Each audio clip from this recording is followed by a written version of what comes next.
Hey, everybody. What a terrific conversation I just finished with my friend Greg Mitchell from AVP Ventures in Peru.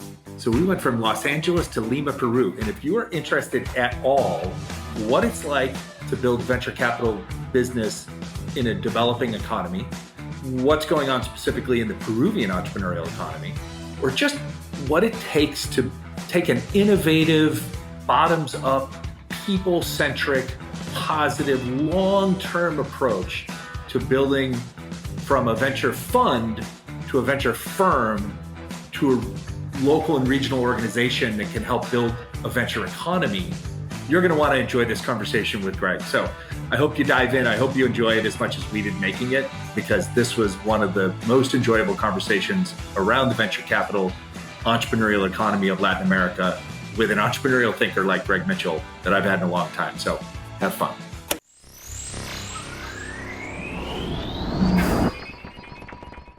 Hola, hello, hi, bienvenido, and welcome back, or welcome to Entrepreneurial Thinkers. Today, I am honored to be making this long in the making conversation happen with my friend Greg Mitchell from down in Lima, Peru. So I'm going to tell you a little bit about Greg and his background before we welcome him into the show. And then we're going to have an amazing conversation about all things venture capital, Latin America, Peru specifically. We're going to really highlight Peru. So Greg's a seasoned venture capitalist living in Peru with a passion for connecting capital to innovative companies across all of Latin America. He's got over 15 years of experience in investing, corporate finance, and economic development in the region, and he brings a wealth of expertise to the table, every table, no matter where it is. As a managing partner at AVP Ventures, the first venture capital firm in Peru, Greg has led investments in numerous successful startups spanning fintech, edtech, HR, and various enterprise technology sectors. Notably, he played a key role in achieving 2 successful exits so far, including Kukli, and he can correct my pronunciation of that later, acquisition by Banco de Crédito de Peru. Greg's distinction or dedication extends beyond investments as he actively mentors high-impact entrepreneurs through organizations like Endeavor Peru. We're also going to dive in and talk about how important it is at the firm that they mentor and kind of bring along the next generation of venture capitalists and investors. He's got a Wharton MBA and a Lauder Master's in International Studies.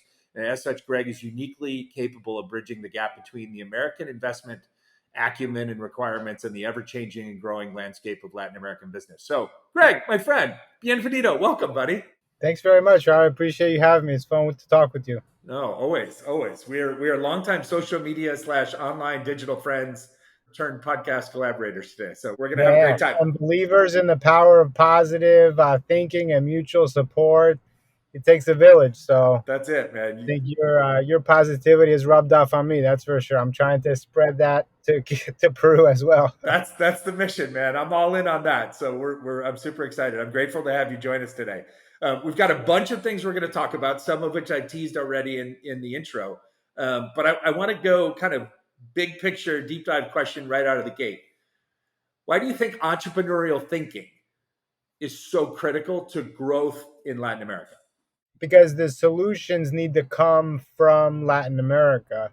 I think there's a tendency to try to learn from developed markets, US or Europe, and then apply. There's already so much top-down push mandate about this is what developing markets should do. This is what Latin America should do. These are the world problems, so now we can solve them in Latin America. But it's not going to work if we just take what people in the developing world are saying. The solutions need to come from us in Latin America. So that's why when you say entrepreneurial thinker, what I'm thinking of is kind of like brainstorming, getting together, and people that live in Latin America are experience the problems.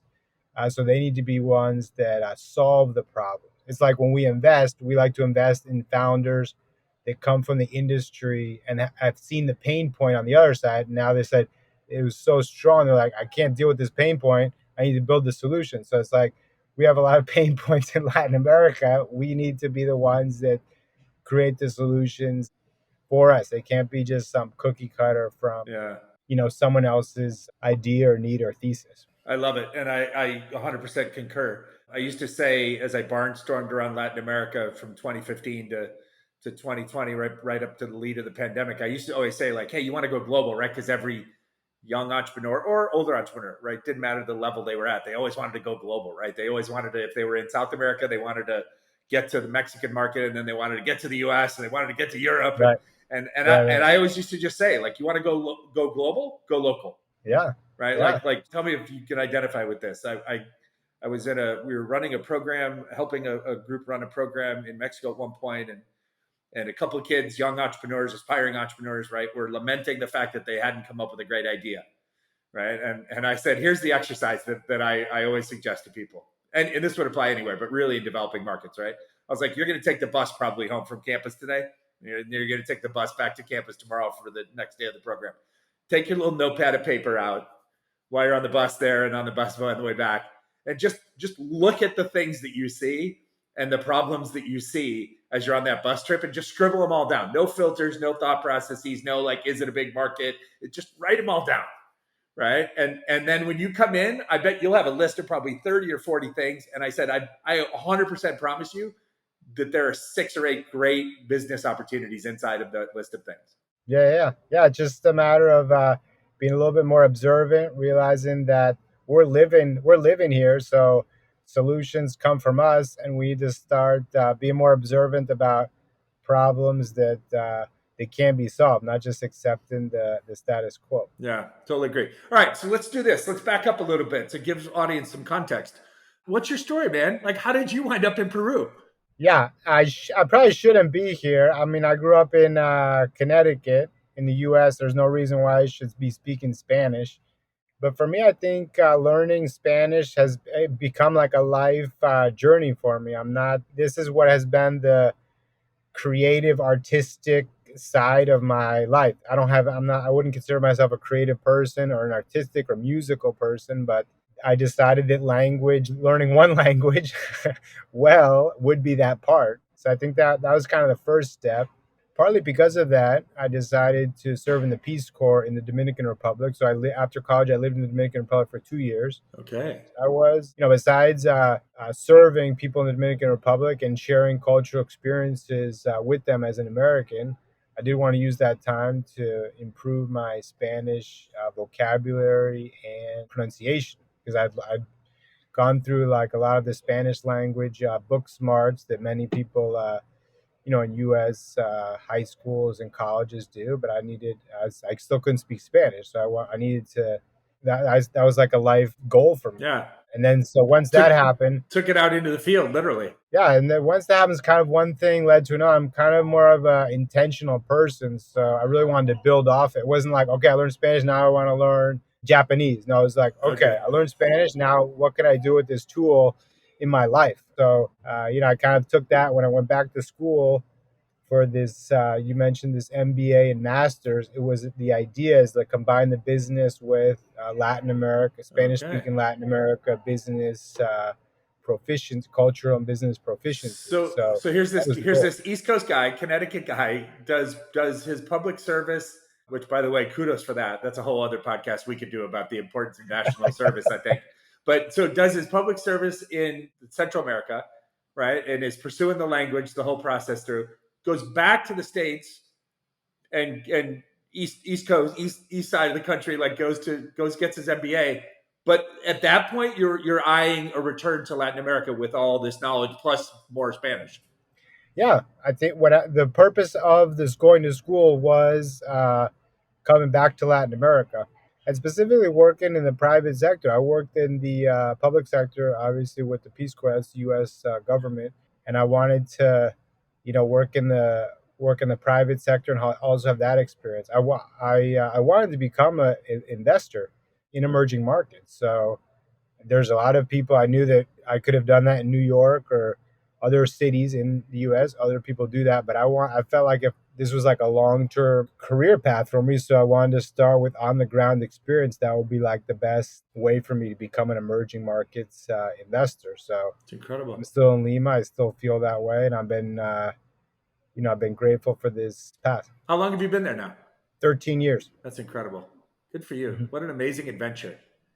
right, for right, right, what a creative adventure for a guy who says I'm not a creator, I'm not the artistic right, type, right, right, right? right, You carved out an artistic path for yourself in your own life. right, right, right. Much like I say, this type of stuff, this work, the social media or the content stuff is my art. This is my art. This is Yeah, I can't paint, I can't sing, maybe a little. I can't play music, right, right, right. right? But this is my art. You've used business as your canvas, basically. That's Yeah, incredible. Pretty cool. I mean, most Connecticut guys, when they say, well, I'm going to migrate south, they just mean Florida. And it's only for the winter. Then they go back, right? So right, right, good for right, you. Okay, so all right, so here you are, investor in emerging markets, living in this emerging market. So let's unpack that for our audience. Like, I want you as best you can to help us really hone that in on Peru, right? Because everybody can talk about Latin America, and please do, but the unique thing is that you're experiencing this, your vision and your sense of the evolution of venture capital in Latin America, say over the last 10 years, right, is obviously very Peruvian centric. Although you again operate in the region, so talk to us about the Peruvian entrepreneurial economy. Talk to us about the Latin American entrepreneurial economy, and maybe how it compares both favorably or at a disadvantage to the U.S. or to Europe. Okay, great. Well, Peru is a very entrepreneurial country. A lot of Peruvians pride themselves on being entrepreneurs or having like a side gig. And there's a big also informal labor market. Is like means a lot of ends up meaning a lot of small entrepreneurs. So I think people pride themselves in Peru on being entrepreneurs. But we also in Peru have a big city. It's like the top five city in Latin America. Lima is 10 million people. Over the last 20 years, a big migration towards Lima. So there's been like a growing middle class and growing urban density. Okay. So this also results in a lot of entrepreneurship and activity and upward social movement needs for education, financial services, and all these things.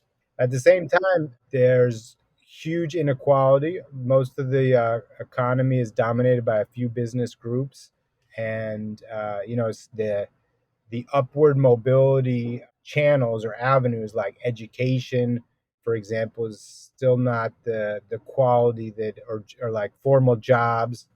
That's still not the quantity and quality that's needed to really mix up, create social mobility and deal with equality. Also, I think maybe you mentioned comparing to other countries. That's harder for me because I've been living in Peru, so Sure. I'm hesitant to compare. But I feel Peru is isolated. Mm, We don't share a border with the U.S. We're in South America, and I think our mindset is somewhat isolated and detached. And I think for bigger markets, U.S., Europe, Peru is just it's kind of like the number five country in or six in Latin America, and then it's also South America. So it's kind of like just yeah, beyond the interest level of people, and it's far. So it is I don't. far. We're Yes.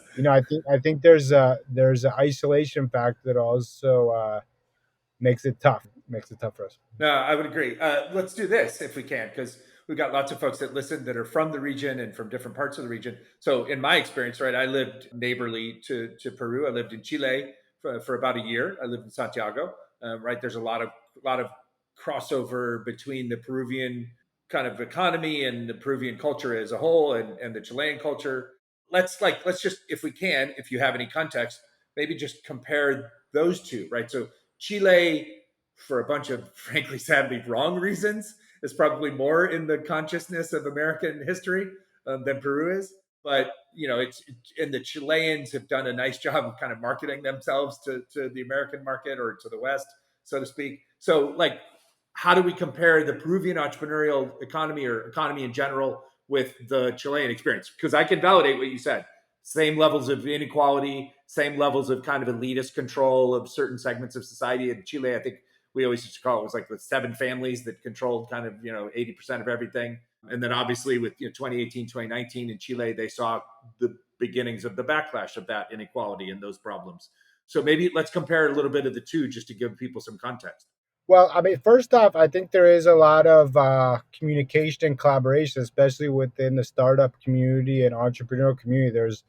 I think Peru is a destination for many Chilean businesses. So there is a lot of overlap in business. Maybe that's like the closest. I mean, obviously, there's a border, but also like the most overlap in the business sector. And but I like what I'm thinking is that we're following the path of Chile. One of the first entrepreneurial initiatives I learned about was Startup Chile, Right. and we have now something in Peru called Startup Peru. So Okay. I think that's one example. But I see in South America, Chile being a leader in public policy to promote entrepreneurship, not just public policy, but money behind that. So I think that in some ways Peru has followed in a positive way those initiatives, and that's kind of helped also the collaboration as well between startups. And Startup Chile is very open, so many Peruvian startup founders have gone through the Startup Chile program. Yeah. No, that makes sense as well. Not surprising. Curious, you've been there for a while, right? 13 years. Mhm. If you went back, when would you pinpoint kind of the advent of or the beginning seeds of venture capital in Peru? Like when would you put that on the calendar? 10 years Yeah, ago? yeah. 8 years ago? I think 10 or 11. I Okay. wasn't there right at the beginning, but it was around the time that I did arrive to Peru. The first players were Waida, Telefonica Accelerator, and Endeavor. Those were the first organizations that I got in touch with, and probably my first entry to the startup community was as an Endeavor mentor and as a UTEC Ventures mentor. UTEC is a university that has a top accelerator in Peru. So Gotcha. I would say those I would identify as kind of the top first movers. And then people like me benefited from them because it was a way for us to meet with founders and understand what was happening. Yeah, no, yeah, it makes sense. Okay, so here's the blatant commercial opportunity for you. So you're the managing partner at AVP Ventures. Tell us all about AVP Ventures. What is it? What do you invest in? What are you focused on? What's the story of Thank you AVP? very much. Well, with ABP Ventures, with my partner Elizabeth Cunha, we have built a venture capital firm in Peru, and we've been very intentional through this journey. I mentioned both of us, but there are people that came before us that still support it. We're a community. Our goal and our probably seek our strength is being a nexus of a community. So our investors were probably the people that started AB Ventures in terms of the money and the social trust that got us going. So we just didn't have to start from zero. So there was already kind of this group of interested, somewhat active angel investors that wanted to figure out how we could put this all together. So, Elizabeth and I had an opportunity and a charge to formalize this into a firm and a fund structure, which is what we've been, what we doing. And I think that was important for our DNA is to have a lot of stakeholders involved, a lot of people involved, because at the end of the day, we want when we do lead seed stage rounds in Peru and Latin America. That's our goal to Okay. be like a force in these rounds as an added value for founders. So that starts from the beginning when we start meeting with them. We want to help them meet with investors, create momentum for their investment rounds, be the type of investor that can act with some conviction in the startups who we invest in and get other investors on board so they can as quickly as possible raise a seed round. It's terrific. On average, how many companies in the portfolio or how many companies do you invest in every year? We have 17 companies in our Fund One portfolio.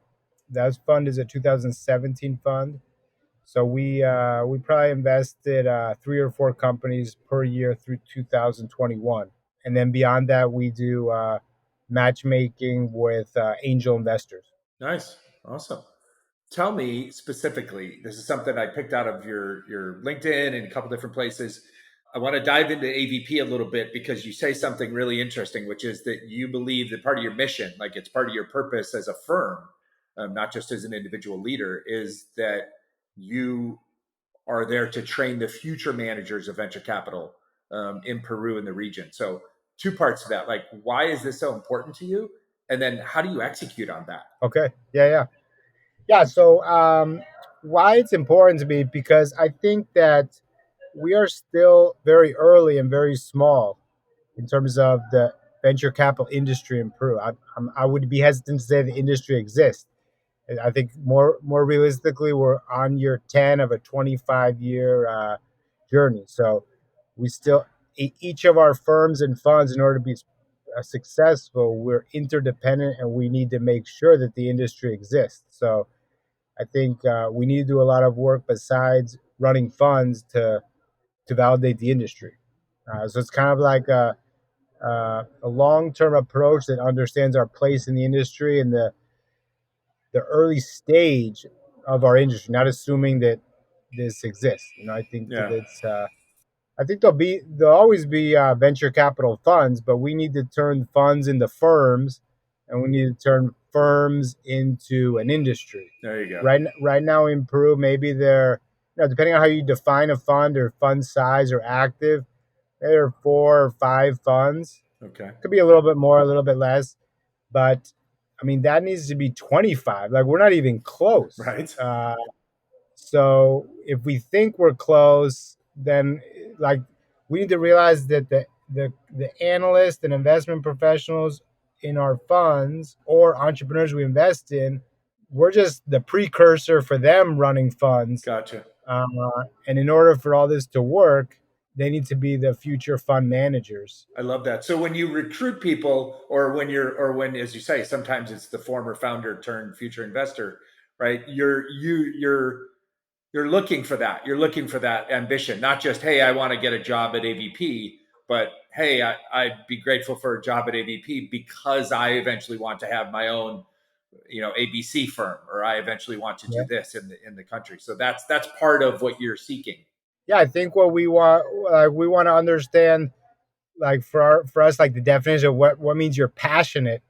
It's kind of like a long-term thinking. Like it can be like, I love meeting with entrepreneurs, and I'm passionate about supporting entrepreneurs in my life. Or I see that venture capital is a long-term future trajectory, and I want to be part of that for my first job. So I think that's how we kind of like that long-term mindset, and people like young people that can really see that where this could be in 5 or 10 years, instead of like maybe what their parents or traditional is just Right. like, okay, just become a lawyer now or become a finance person now. It's more like Right. working toward the future. So I think that's kind of what we think about. People are really, and I think it's like usually, like I don't think there's venture capital jobs in Latin America. I think each of us starts working, and it creates a job. So most of That's a the great people we point. hire, even if they're in university, they're running the entrepreneur club of the university, or they've already started a startup in university. It's like they're already doing it. So it's just like, oh, just do that on our team. Right. It's a great way to look at it. And part of it, honestly, is like sometimes I feel it's a little bit easy way out, because we don't do a great job training our people, our team. I see it as more of like an apprenticeship where you learn by doing. But we try to manage expectations and say like, okay, if you're joining our team, like you're from the first day, you're gonna be talking to founders. You need to be ready to present investment opportunities, and the way you learn is by being in calls with Elizabeth or me, or by just showing your autodidactic. And I mean, Yeah. there's enough people need to, in order to be a venture capital investor or startup founder in Peru, there's like really autodidactic. You need to source information from people all the time. So that's kind of like a skill set where we can't really like train someone to do. Yeah.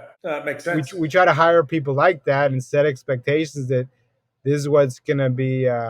This is gonna be like. I love the idea. I just love the idea of fund to firm, kind of firm to Yeah. ecosystem building influence Yeah. entity, right? I mean, that's Mhm. a it's Yeah. it seems endemic to your belief system from the get go is we're catalysts, right? So you got Yeah. you both clearly see AVP as Hmm. something bigger serving Hmm. than just Yeah. like we're a fund managing return. Yes, you're managing returns for your Yeah. investors, and yes, you're doing the job of investing, but you from birth have seen a bigger purpose. I love that. That's kudos to you. Every ecosystem, no matter the Yeah, country and or city, needs that.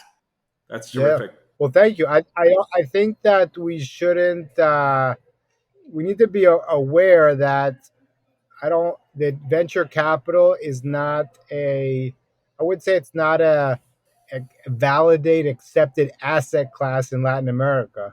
It's a global asset class, but I don't think Latin American money managers take venture capital seriously. Mm, So I can't convince them to take it seriously on my own in a year. It's kind of like a 10 or 25-year thing where it's like I want our analyst at our team in 20 years to be running the Peru pension fund. right. So they need to become asset managers in different asset classes and infuse in the whole financial industry this entrepreneurial thinking Yeah. or a venture capital mindset to validate that this investing in entrepreneurs in Latin America is a viable, positive return investment. That's terrific.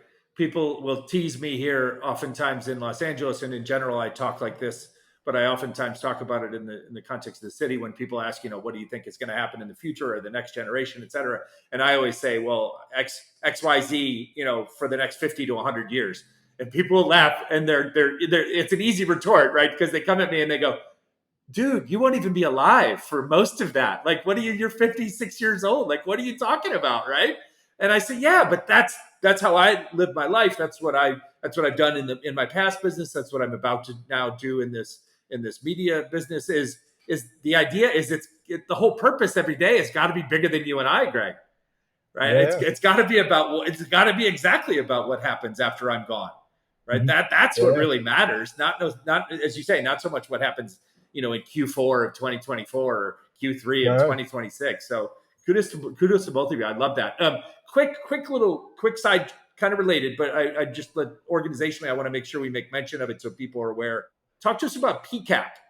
Talk to us about this organization that you are a founding member of, and kind of what's its role alongside what you just described. Yeah, yeah. Thank you. So, PICAP is the Peru Venture Capital Association, and it came from a similar need as what we were mentioning. There were funds and angel investor networks in Peru, and we knew that the opportunity was bigger than us. We knew that none of us on our own could make a big enough dent as we wanted to. We saw other organizations like LAVCA or AmexCap in Mexico, RCAP in Argentina, and we wanted to follow their footsteps in Peru. And we Terrific. also knew that we needed to involve the government and other stakeholders. So this is like kind of what I'm saying.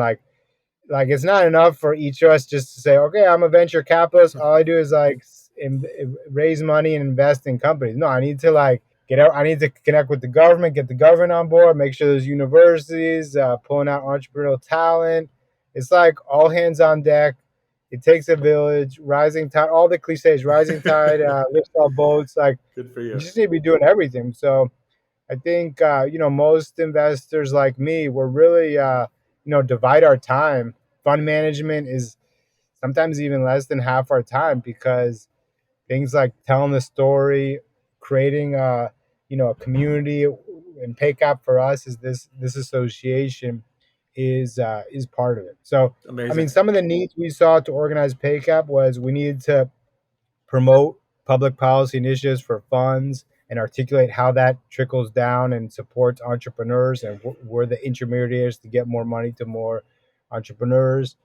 It was also a way to share the story of the Peru VC opportunity. I mean, basically, the problem is each of the funds in Peru or Latin America, when we go to an investor pitch, we have to, we can't just say, okay, this is our fund, invest in us. We have to start with what's venture capital in Peru, and then maybe the last 5 minutes is, oh, by the way, here's AVP Ventures. So Right. we need to work together so that those first two parts of the pitch we do as a group. Like this is Peru VC, So when the meeting happens, now we're just talking about each of our specific funds and why we're different. But the size of the opportunity needs to be bigger before each of us can raise the type of funds that we want. We think the market opportunity will permit us to invest. Sure. Yeah. You, as you say, just self-described responsibility. You've assigned it to yourself, but also just the market requires you have to Mhm. tell the Peru story, right? Yeah. You have to carry the flag, so to speak. So Yeah, and we have to do it together. I think PayCap is a great one thing. I'm very happy and proud about PayCap is it really started from a genuine interest in collaboration between us. One of the things that got us going was starting to share data of transactions. We put all the it was kind of fun because people were like, well, there's not that much going on, but all of a sudden we kind of in between all of us crowdsourced information, starting to pick the data numbers kind of add up and people will see, okay, yeah, there is a startup activity, there is VC investment activity happening. So that helped us to validate it. And like I said, we started from this collaborative mindset where we knew we were interdependent. And I think this continues today within Pickup. I do think it's one of the special things about the Peru startup community compared to others. How we've started from the like this collaborative, in some ways equal standpoint. it's important, and of course, it'll be a challenge, right, to maintain that as it grows, Yeah. as the community grows, as the economy grows, as self interest grows in people, which is inevitable. But I'm sure you're ready for that. So, all right, I want to go back to AVP for a second. So I've read some materials, some stories. I've seen some a couple of beautiful stories on your site and in your social media. You guys have kind of a reputation for developing, or sorry, for investing in women founders and teams with women in leadership roles. One, kind of what motivated that focus, and then two, how have you seen that affect kind of your investment strategy or just the market as a whole in Lima or Mhm. Peru more widely? Okay. I think it starts from the beginning, from our setup in corporate governance. I mentioned Elizabeth, like she and I have been running this company. Our team is usually like diverse to our history. Is we have an investment committee, we have an advisory board. So even from the beginning, but also intentionally over time since then, we've maintained diversity across all the different teams, decision makers. So I think that's a necessary starting point for that. And then when we think about founding teams, we also recognize that there's an advantage to having a big complementary founding team. Maybe not, I don't mean like big, like 4 or 5 founders doing a startup, but I mean like 3 founders or 2 or 3, maybe 4, but have each have a distinct role, Okay. and they're big because they're doing everything a startup needs to do, and And they each contribute. diversity in that founding team Yeah, too. yeah, So yeah, yeah, different points of view, different life experiences. yeah. Because if there's not diversity, then they're not going to be all able to do all the things that they need to do. So yeah, thank you for clarifying. Not just diversity in functions, but diversity in perspective and what they bring to the Yeah, table. Doing a startup is very, very hard. So there's like a mutual support, mental health component of having more people and people that can work off each other, split the time at different points along the founder journey. So, sure. I mean, I think many of these founders we've invested in, it's like they each bring something distinct to the table that we can identify. And I think we've also invested in a few couples, male and female couples. So Okay. that's something that maybe like typical investors would like get away from, but for all the reasons why I mentioned, we found it to be very positive.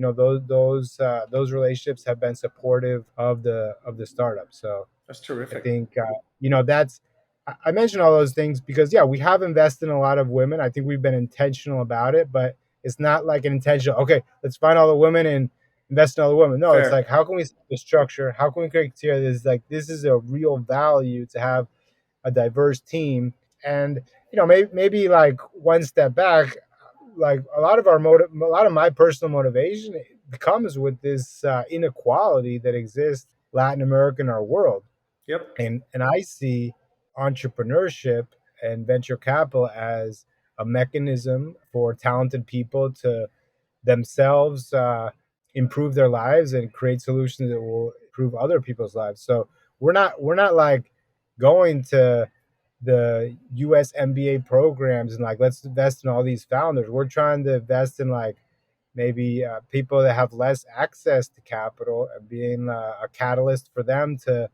get the capital they need to become part of those networks. Good for you. So It's good. It's as the phrase I've always used, right? It's good strategy and good business, right? yeah, yeah, I yeah. mean, they can exist together. Okay, we've talked generically about the types and profiles of people that you invest in. Do you have a story or two about a couple of great teams or great companies or great founders that Mhm. have come that are in your world? Do you have a couple of cool stories we could brag on a couple of your Yeah, portfolio people? yeah. Well, I think some fun stories I have. And we're not picking favorites, by the Yeah, way, because it's like parents. yeah, It's like parenting. We love all our kids equally, but there's a couple cool stories yeah. that might come to mind. Yeah, I'm not sure if there's stories, but it's kind of like the wow thing that I like that I've seen when we invest in great companies. One of our investments is called Fitco. They have a software for fitness centers across Latin America, and this is Andrea Baba and Alex Mayor. They're the two founders, and I was just so impressed by their proactivity and regional thinking from the beginning. I mean, I mentioned Peru's kind of like a little bit, it's easy. It's like we're separated, but they were from the beginning founders that were like what the story is like when we were trying to invest in them. The money was to go to so they could enter Mexico, but like while we were talking, they were like, "Oh, Greg, we're already in Mexico." Like the calls were from Mexico. It's like, "Oh, okay." So it's like they're one step ahead of us and already doing what they said they were going to do with the money that we invest in. So I just love that, and they maintain that because they became definitely the first Peruvian startup that went through TechStars in the U.S. I think the first Latin American startup that went to the Wow. TechStars Boulder program. So, and they went to Wow. so they it was like a constant mindset of go learning and going to the next market. Like very fast movers, always one step ahead of it. So I love that story. That's great. Another team that we invested in the startups called mTOR. This is Gabriel Pugliatti and Oriana Fuentes. They're a great founding team. And what I loved about them is that they were remote from the beginning. This is like 2017, 18. And, Okay. I mean, I'm not, I'm a new investor also. It was something I hadn't like seen before. So I learned from them about what it's like being a remote team. And they were able to They were remote first distributed before it was cool or Yeah, mandated. and it allowed them to. They recognized that Arequipa, that's like the second largest city in Peru. They had like engineers from Arequipa. That's like engineering university, and they had like they started having engineers from other countries, and in Latin America, without outside of Latin America, and it was they really had to create very early on, organizational structure and culture within that remote team, and they were very focused on that. So I loved how they were smart and to Yeah. start remote first, and also knew that it would be need to be part of their challenge. So they would do like offsites with the whole team once a year. They just put in best practices really early on. So kind of like Good for Bitcoin, I them. learned from those two teams what good teams look like and what types of things they're doing.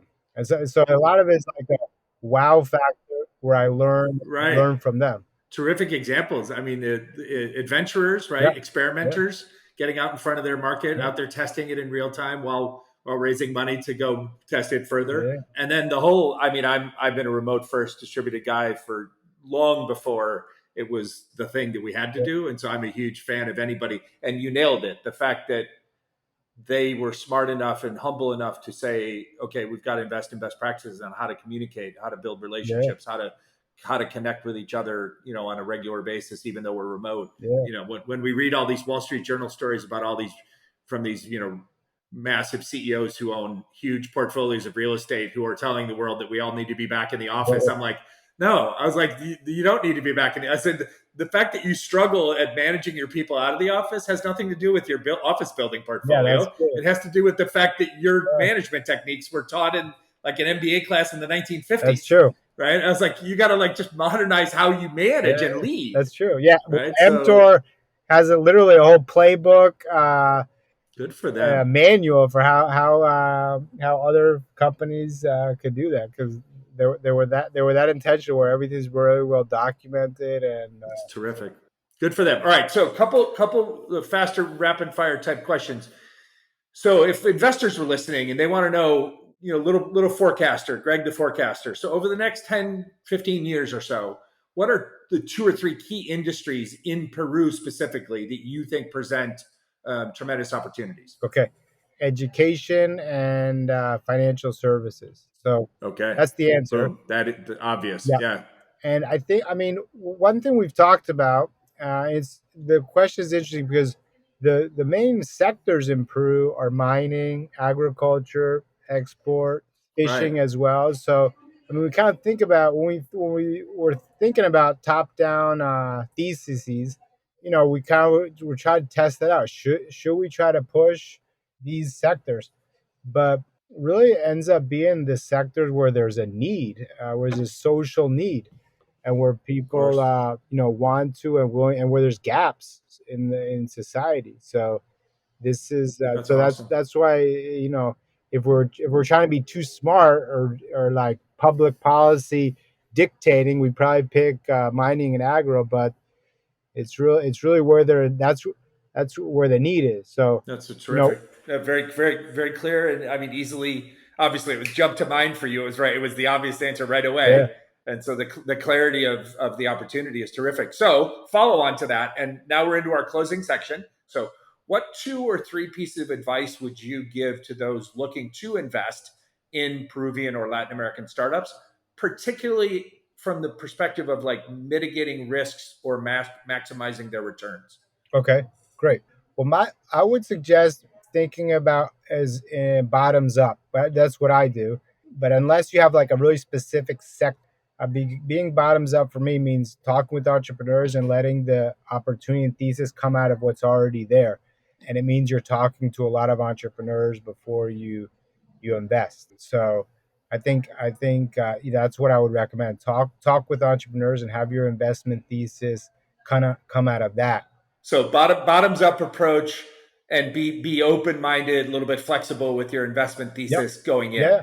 Yeah. And I would also say that one thing that's helped me is commitment to certain communities. Like you kind of explore the startup community, explore the different funds and initiatives. But it has helped me to kind of pick a couple to commit to. For me, Okay. I guess it was maybe Endeavor Peru, UTEC Ventures, PayCap, and then like be a consistent member of that community, because all of us need consistency, and we need consistent members. So at the beginning, I think kind of want to spray and pray, get all the information, meet as many people you can. I was going to say the But same thing. once you figure out what's out there, pick a couple funds or entities where either you put money in or you invest your time in a consistent way. So you say, I'm part of this, and I think it's valuable. Those type of investors for us are very, very, very valuable, and it's kind of what keeps the industry going. No, I would totally agree. I think it's always relationships over networking, Hmm. Yeah, right? So yes, you can network when you land on the ground yeah, and you're trying to figure out what's what. yeah. I used to say when I was in Chile, we developed this kind of model looking around the different countries in the region. And as I would come in to visit a country or a city for the first time through an entry point of a relationship or a referral, Hmm. I would always say, like, how many people, like just like as if it was an equation, like how many people would you think it would take to like completely wire the economy of X country or X city, right? And then that gives you a sense of, okay, I used to, at that point in Chile in 2017, 2018, I famously said I thought it was Chile, the Chilean economy as a whole, not just the startup economy, was probably about 50 to 60 people total. Like if you could map those 50 to 60 people, like you literally had the country wired, right? Whereas maybe Mexico at that time, we used to say Mexico was maybe maybe like 150 people. Mm-hmm.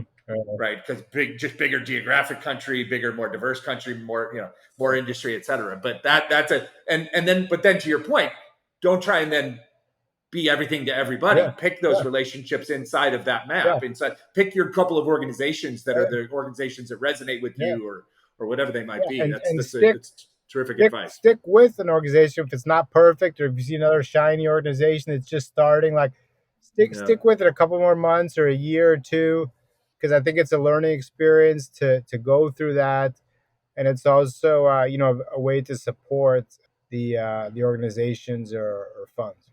yeah. Plant some seeds and let the trees Yeah. grow a little bit, right? Okay, last question, and you kind of answered this before because your thesis, as I heard it, was you're not really getting a career job in venture capital in Latin America yet, right? You're jumping into the industry and you're finding a place to help. But let's be old wise men here for the young kids that are going to university or getting their MBAs in the US and they're from Peru and they Yep. want to come back to Peru and they Yep. want to get into venture Yep. capital. What might be one or two steps that you would recommend to that young person to try and find a career in venture capital in Peru? Okay. One step is to talk with entrepreneurs. Try to become an advisor of an entrepreneur, or put together, talk to 10 or 20 entrepreneurs. One of the benefits of this big capital gap we have is that the bar to get to the point where you're talking to great entrepreneurs is not very high in Latin America. Really, any US MBA student that puts their hands up, 80% of entrepreneurs in Latin America will be interested in having a half an hour conversation with them and treating as a potential investor, which they probably are. So if they're interested in venture capital. Yeah. So if you position yourself, even if you're undergraduate, MBA, as an advisor, potential investor, that will start conversations. If I love you're that. genuine, authentic about what your position is, and honest, that you can still have those conversations, and you'll learn from that. But also, like if you want to get a job, like within the first half an hour of an interview, it's going to be, what's your favorite startup? What startup you invest in? So you can't just say Rappi. You have to say, well, I've talked to these. You have to show someone that you've been intentional about, like, I've done the work. I found these startups. This is why I like this one. And you can really only do that if you've been talking to startups. So I think, That's the key. I love it. The practical. It's the we've turned venture capital in Peru into like a trade apprenticeship. I yeah, love this. yeah, This is the way to this is the way. That's terrific, buddy. That's it, man. That's like this has been a blast. I can't thank you enough. It's been fun. As you said, we've been supporters and encouragers of each other for years. I'm a huge fan of you and your yeah, work, but also of yeah. the market and the opportunity in Right. Peru. Before we literally close this out, let's make sure, how can folks, for any Mhm. purpose, investment, LPs interested in what you're doing, young guys want to get involved in the program, whatever it is, how can people find you or connect with you? And then how can people find and or connect with the firm? Okay, thank you. Well, my email is greg@avpventures.com. On LinkedIn, if you type in Greg Mitchell Peru, I think I come up. You probably have to type in Peru, but once you type in Greg Mitchell Peru, I probably would come up there. And then our firm, AVP Ventures, that's in LinkedIn.